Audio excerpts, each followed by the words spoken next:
Labas! Labas! Ano kayo sa labas? Hoy! Yan! Malis na kayo! Malis na kayo dito! Kaya mo! Ikaw na nga itong may kasalanan! Ako pa ang pinapagalitan mo! Sige na! Nay! Malis kayo! Nay! Ano? nangyayari? Yang ama mo ha? Napakawalang yan! Nahuli ko! Yan pa! Kami na ng tatay nyo, kaya lumayas na kayo dito! Talaga ng mukha mo! Mana! Pamamahay ko to, kaya pwede ba umalis na kayo? Alis na! Paano mo nagawa sa akin to, Lourdes? Pinsan kita! Mahina ka kasi, Insan. Wala kang kwenta. Tama na! Sige na! Malis na kayo! Sama-sama kayo doon! Layas! Pasok sa loob! Ilang beses na tayong nakapanood ng kwento kung saan ang bida ay nagpanggap na ibang kasarian para makapaghanap buhay. Pero alam nyo ba na may gumawa nito sa totoong buhay? Gaya ng kwentong aming handog ngayong hapon sa Wish Ko Lang. Isang ina mula Zamboanga del Norte, handa niya raw gawin ang lahat, pati na maging isang lalaki para buhayin ang kanyang mga anak. Pasensya ka na, Jessica, ha? Ito lang talaga pwede namin pahiram sa inyo, eh. Ano ka ba naman, Pinky? Kami na nga nangaabala eh. Ikaw pa nahihiya. Matagal na kasing di nagagamit to eh. Kaya madumi, saka maliit. Opo. Tita, tito. Salamat ng marami. Mabuti pang ibang tao.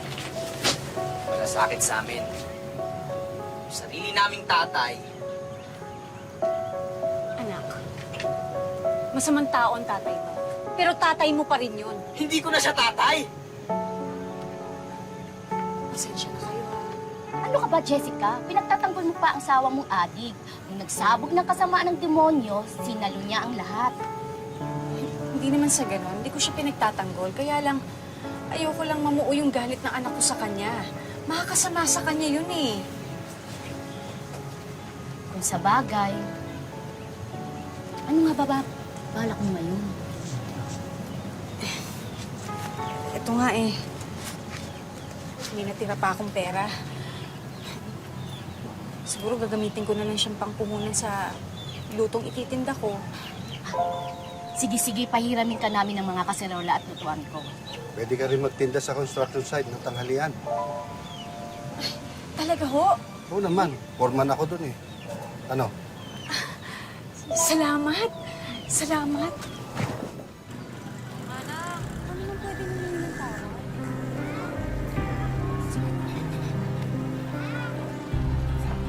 Jessica, sinabi ko na kukupitan mo ko. Anong kinukupitan? Pera ko to. Inipon ko to. Inipon? Bakit kanino ba galing inipon mo? Di ba sa akin din? Eh, akin yan. Akin na yan. Akin na. Akin to. Akin yung pera. Huwag kang makulit. Jessica! Jessica!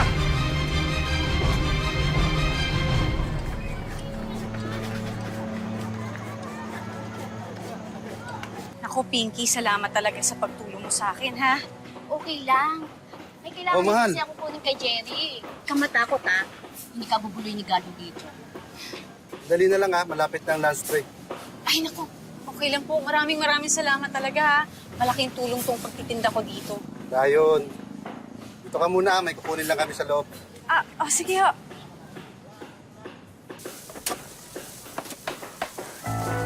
Hoy! Ikaw nga! Anong kailangan mo rito? Nagtitinda lang ho ako ng ulam. Ulam? Masarap ba yan? Oo, sana. Eh, ako naman ho yung nagluluto, eh. Wala ka bang ibang tinitinda? Eh, sa ngayon po, ito lang po, eh. Ang ibig kong sabihin, wala ka bang ibang tinitinda yung mas masarap? Alam mo na yun. Bibili ho ba kayo? Hey, Pilo, Boss, ano ginagawa mo sa bisita ko? wala boss. Nagtatanong lang ako tungkol sa ulam. Mamaya pa ang lunch break. Bumalik ka muna sa trabaho mo. Okay ka lang? Okay lang ho ako. Tiran mo ako ng ulam, ha? Hindi mo sa akin kung may kalokohang ginagawa yan si Pilo. Bastos yan eh, tamad pa. Susunod na project ko, hindi ko nakukunin yan.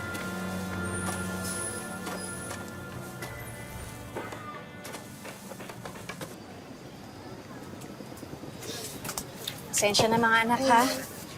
Konti na lang ang natira dun sa mga paninda ko. Kung kulang naman yung ulam, pwede naman tayo bumili sa labas kung gusto nyo. Bakit ganyan yung mga mukha nyo, ha? Ano nangyari sa inyo? Ano po kasi, Nay? Bayaran po ng tuition ngayon. Ikaw din ba, Michelle? Nga pala, sabay nga pala yung...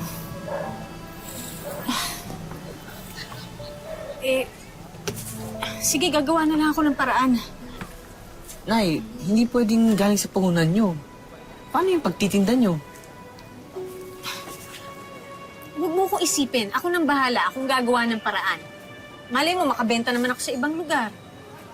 Kasi, Nay, ako na lang muna huminto. May opening nag-fast food doon sa bayan, magtatrabaho ako. Sinabi ko naman sa inyo, ha? Walang hihinto para magtrabaho. Ay nako, mabuti pa kumain na nga kayo. Gutom lang yan. Sige na. Ako nang bahala doon. May kanin pa pala dito eh. Manang, sige na naman. Kulang kasi yung pera ko eh. Babayaran naman kita, promise. Pasensya ka na, hindi ako magpapautang. Balik lang kasi ako. Sige.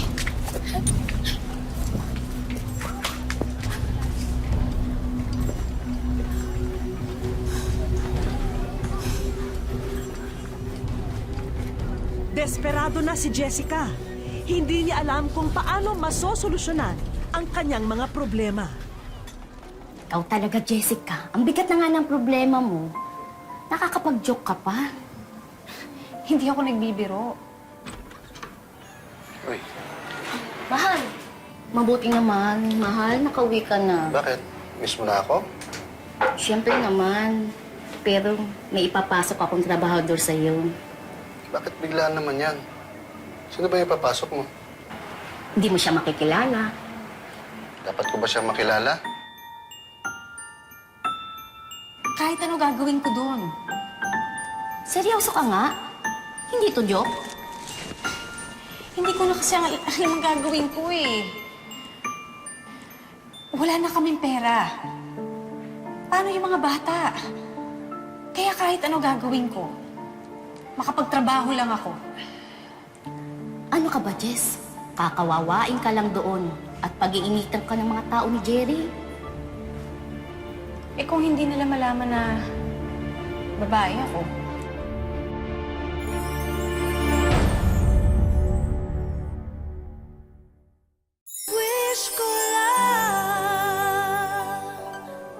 Batid na natin ang nagagawa ng taong desperado.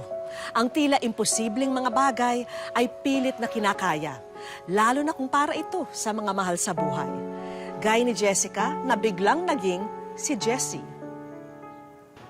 O mga kasama, si Jessie. Ngayon lang siya magtatrabaho dito sa construction. Kaya pakialalayan sana. Sige. O sige, dito ka sa Bisayan. Sabi mo, dali. Hindi po agad pinakasok ni Jerry to. Ilalagay mo sa magaang trabaho yan. Doon ka! Sa natapasok ng semento. Ano? Bilisan mo! Pumilos ko na! Kahit anong trabaho na itoka sa kanya, pilit ginawa ni Jessica para mapanindigan ang kanyang pagbabalat kayo.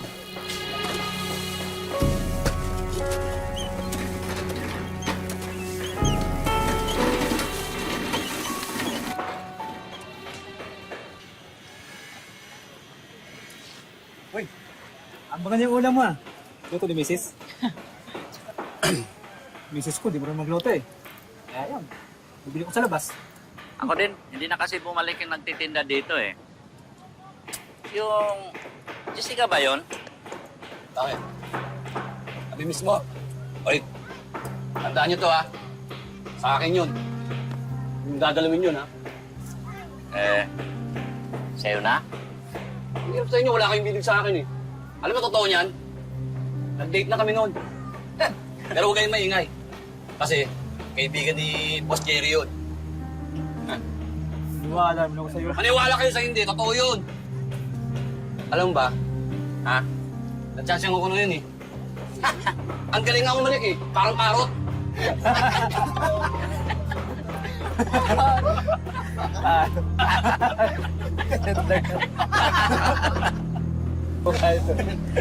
Kuya, saan ba dito yung CR? CR? Naku, pasensya ka na. Hindi pa kasi dumarating yung portalit eh. Eh kung gusto mo, tsaka doon sa may tabi-tabi.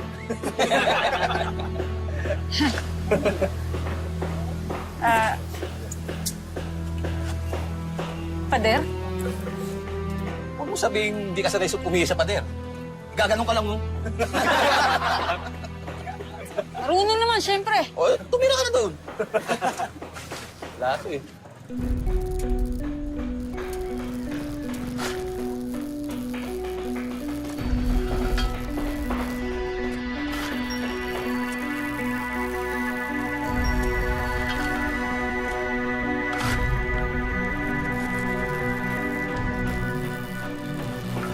Hoy, Pino! Ako pa ni boss. Hindi na kayo, lang ako. Pagpag mo lang yan din. Talaga, Nay? Nakahanap na po kayo ng bagong trabaho? Ay, oo. Actually, ano siya eh, yung tindera dun sa construction, nangailangan ng katulong. Eh, di, at least meron na akong trabaho, di ba? Kaya maghapon akong wala. Nay, baka kailangan nila ng katulong. Pwede naman ako. Pwede. Ako rin. Huwag na, naku, mainit dun. Eh, di ba, Nay, dun yung sa bagong project ni Tito Jerry? Nadadaanan ko po yung pauwi, Nay. Pwede kitang sunduin para sabay na lang tayo. Ay, naku, wag. Ay, hindi ko sabihin, wag na lang, kasi baka magkasalisi tayo. O kaya, mas mainam na yung umuwi ka na lang ng diretso dito sa bahay. Okay? Kasi, mababantayan mo sila, di ba? Sige Hindi na, kita kumain ka kailangan na. bantayan. Lalo na po. Oo nga.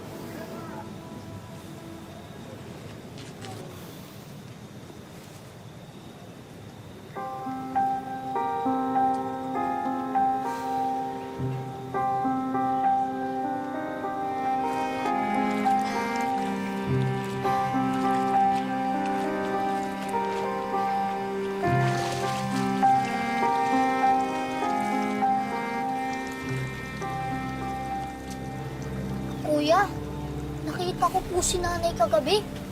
Naglalaba po siya ng t-shirt ng lalaki. Ha? Sigurado ka? Bakit naman magkakaroon ng t-shirt ng lalaki si nanay? Kaya Tsaka, paano mo nalaman na t-shirt ng lalaki yon ha? Ay nako, yaan nyo na. Baka nanguwa lang na nabada si nanay sa construction. Isang piraso lang. Oo. Tapos, bakit gabing-gabi niya pa nilabahan? Hindi kaya...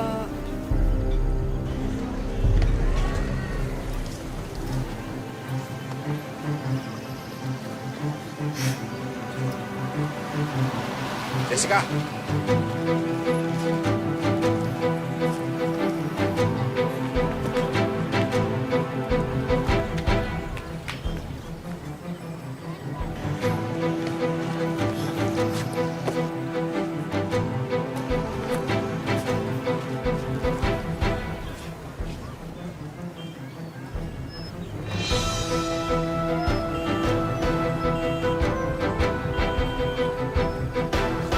Pare, nakita ka bang babaeng duman dito?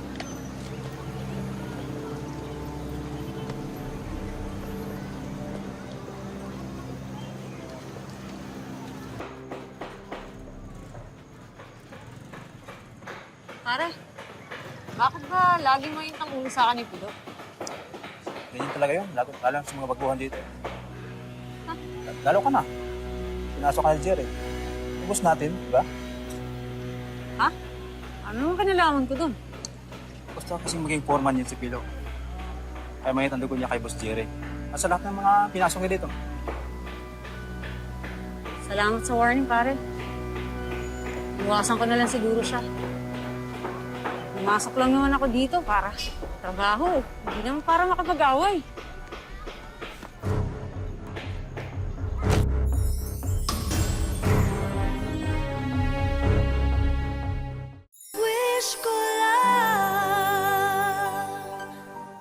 Mahirap mang paniwalaan, nakapasok si Jessica sa construction at walang nakahalata na isa siyang babae.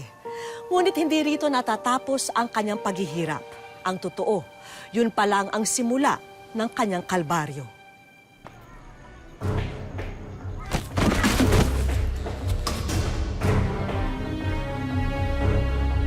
Hoy! Sino ba nasa taas? Papatay niyo ba kami? Okay ka lang ba, kuya? Hindi ka ba nasaktan? JC, saktan ka ba? Okay lang ako.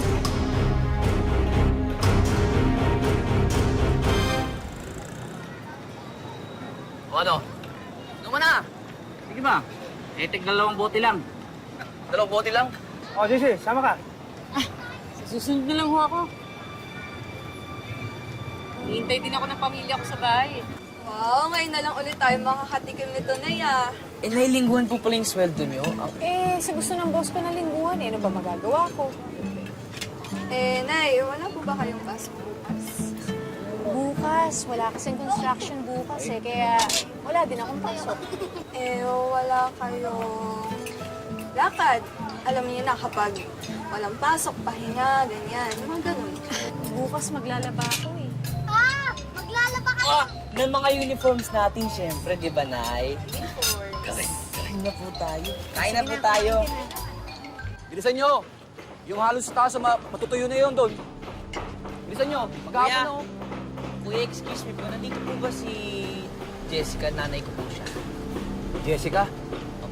Iho, construction to. Walang babae rito, alam mo ba yun? Ay, hindi po. Nagtitinda po siya dito ng ulam. Ayun bang Jessica ang tinutukoy mo? Nako, hindi na pumapasyal dito yun eh. Sige po, salamat po. Sige. Hoy, kayo dyan, bilisan nyo! Magbubuso tayo mamaya!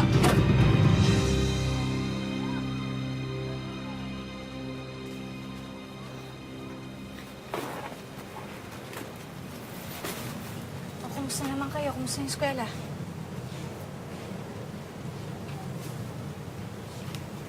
Ba't ganyan yung mukha niyo? Galing pa ako sa construction kanina. Matagal na daw po kayo hindi pumupunta doon. Teka nga muna, di ba sinabihan na kita, huwag kang pupunta doon? Nay, hindi po yata kayo sabi ng totoo sa amin. Ba't ganyan niyo ako pagsalitaan ngayon? Ha? Nay, tapatin niyo po kami. May boyfriend po ba kayo doon? Boyfriend? Ano bang pinagsasabi niyo? Nakita ko nga kayo na Naglalaba kayo ng t-shirt ng lalaki tuwing gabi. Teka nga muna. Alam niyo na, okay lang naman kung may boyfriend kayo eh. Pero di ba, parang masyado pang maaga. Mga anak. Sige, aamin na ako sa inyo. Nagtatrabaho ako bilang construction worker. Bawal ang babae doon. Kaya nagpapanggap akong lalaki. At kakonsyaba ko ang tita Pinky niyo at tito Jerry niyo.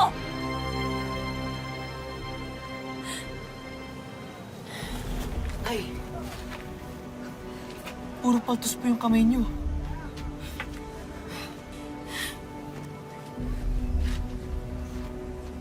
Sinikreto ko lang naman sa inyo to eh. Kasi alam ko hindi niyo ako papayagan. Pero anong pakakain ko sa inyo?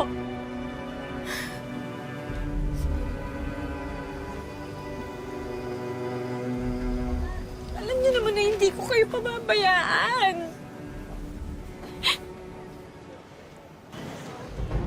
Hindi alam ni Jessica na matagal na siyang minamanmanan ni Gardo.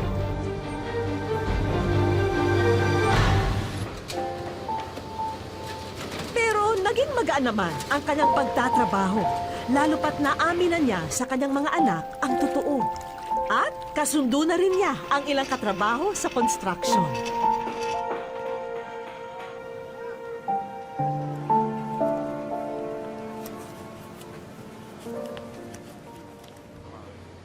Pero tila may hangganan pala ito. Bakit? Suspect sa nangyari nakawan dito kagabi. Anong nakawan? Ano nangyari yun? Paano nangyari? Ako ang nagsabi sa kanila na ikaw ang nagnakaw dito. Sige na. Jerry, hindi ako magnanakaw. Alam niyo yan. Alam mo, may sinasabi si Milo. Narinig ko may kausap ka. Tinatanong kung kailan kayo papasok dito, di ba? Hindi ako sinungaling. Hindi ka lang magnanakaw, sinungaling ka pa. Saan ko, Jerry? Papasok ka na magnanakaw dito, eh. Anyway, may CCTV footage naman tayo. Boss, ang CCTV.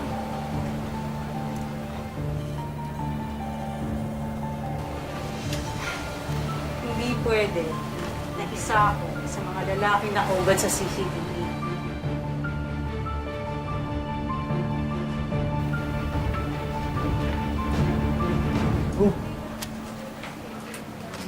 Babae ho ako.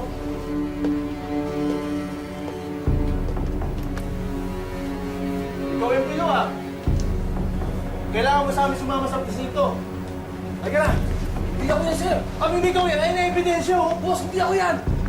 Sumama ka na. Halika na. Kayo yung magnanakaw, eh. Labas! Kayo yung magnanakaw. Labas!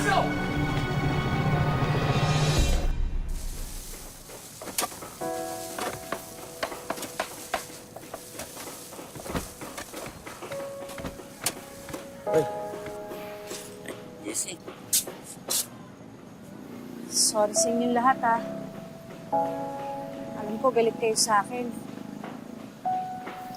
Kasi nagsinungaling ako. Kaya ako lang naman ginagawa to para sa pamilya ko, eh. Okay ka katrabaho, JC. Bilib ako sa'yo.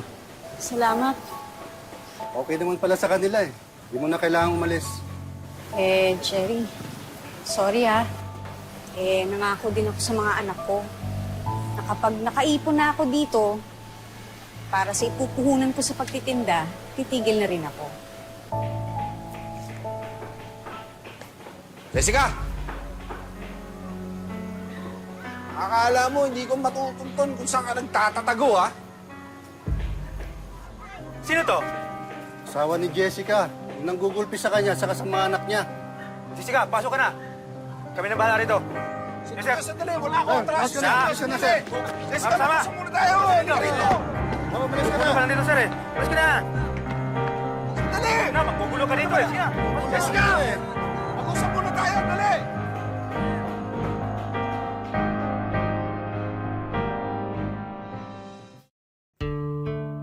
Dito sa Barangay Linabo, Dapitan, Zamboanga del Norte namin natuntun si Jessica. Hindi naman daw problema sa kanya kung sa trabahong panlalaki siya abala. Wala naman daw kasi siyang maasahan na ibang tao para tulungan siya sa mga pangangailangan ng mga anak niya. Yun, nagsisisilsil ako, sir. Ginagawa ko talaga, sir. Wala naman akong problema. Kahit magpapala lahat, gagawin ko talaga, sir. Basta mabuhay lang yung anak ko. Sa ngayon, dahil walang nagpapagawa sa mga kapitbahay, sa ibang paraan kumakayod si Jessica. Araw-araw, pumupunta ako sa river. Pag sumisisid ako, mangunguha ng talaba. Tapos may talaba akong kunti gumawa ako ng kunti ng talaba sarili ko para akong lalaki. Bagamat madalas sukatin ng mga hanap buhay na ito ang pisikal na kakayanan ni Jessica, hindi raw siya hihinto hanggat may mga anak siyang inaaruga. Yan, wala akong magawa. Yung kung makita silang nagugutom, walang-wala. Yan, tiniitiis ko talaga, sir. Wala na akong inaatrasan na trabaho sa ngayon. Gagawin ko talaga. Sana matulungan ng Diyos Panginoon na makaahon din kami kahit kunti. Hindi na sa sobrang hirap na hindi kami pinagtatawanan ng mga tao. Sobra-sobra yung tingin lang sa amin.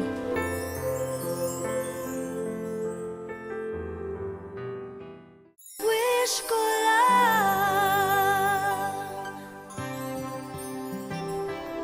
Kinabukasan, pinatawag si Jessica ng kapitan ng barangay. Ipalilinis daw kasi niya ang isang bahagi ng barangay hall. Kapitan, may hapon, kapitan. Kapon. Oh, may hapon. Dahil mo trabaho ron listas. Sige, kapitan. Ang all-around wonder nanay, walang ilaksayang oras. Agad niligpit ang mga nagkalat na paso at masitera. Walang kaalam-alam si Jessica sa sorpresang unti-unting bumubungad sa kanya. Kulang. Kulang. Kulang. Ay, wish ko lang. Maraming salamat po, sir. Hindi ko akalain na talaga dumating ang biyaya ko galing sa inyo. Masayang-masaya talaga ako, sir. Hindi ko ma-explain ang sarili kung gaano kasaya ko sa araw na ito. Sobra-sobra talaga. Isa rin daw sa madalas na sideline ni Jessica ang pananahi at pagre-repair ng mga damit ng kapitbahay. Ang problema lang, Wala talaga akong makina, sir. Doon lang ako pumunta sa namin kapitbahay. Tapos natatahi ako kahit ano lang din, sir. Minsan nagtatahi ako ng gown. simula ngayon, hindi ka na manghihiram sa kapitbahay ng makina. Ala ka, sir. Ala ka. Maraming salamat po, sir. Naku po. Akala ko sir, hindi po ako maka-explain ganun talaga yung binibigay niyo sa akin. Si Jessica na ang may-ari ng bagong sewing machine na ito. Masayang-masaya po, sir. Masayang-masaya talaga. Hindi na ako magpunta doon sa kapitbahay. Masayang-masaya talaga. Wala na akong masabi talaga sa inyo. Maraming salamat po sa GMA po. Salamat din sa Panginoon. Nandito na po ang wish ko. At para naman palawakin pa ang iyong kaalaman sa napiling negosyo, meron tayong mga kaibigan na may dagdag regalo para sa iyo. Kami po ay nakikibahagi sa pagtupad ng iyong pangarap sa pamamagitan ng pagbibigay ng Certificate of Commitment para sa libreng skills assessment sa Hilot Wellness Massage, NC2, at saka skills training on dressmaking, NC2. Congratulations po, Jessica. Maraming salamat po, sir. Sir, pinakapangako ko po sa inyo, gagalingan to po talaga. Gagamitin ko talaga yan. Yan ang pinapangarap ko naman noon eh. Nawala talaga ako ngayon. Yan, natupad na talaga ang pinapangarap ko. Hindi dapat ginagawang batayan ang kasarian upang tanggapin at bigyan ng pagkakataon ang sinuman. Sa kwento ni Jessica, napatunayan niya na sipag, pagsisikap at integridad ang tamang batayan sa pagpili ng isang manggagawa.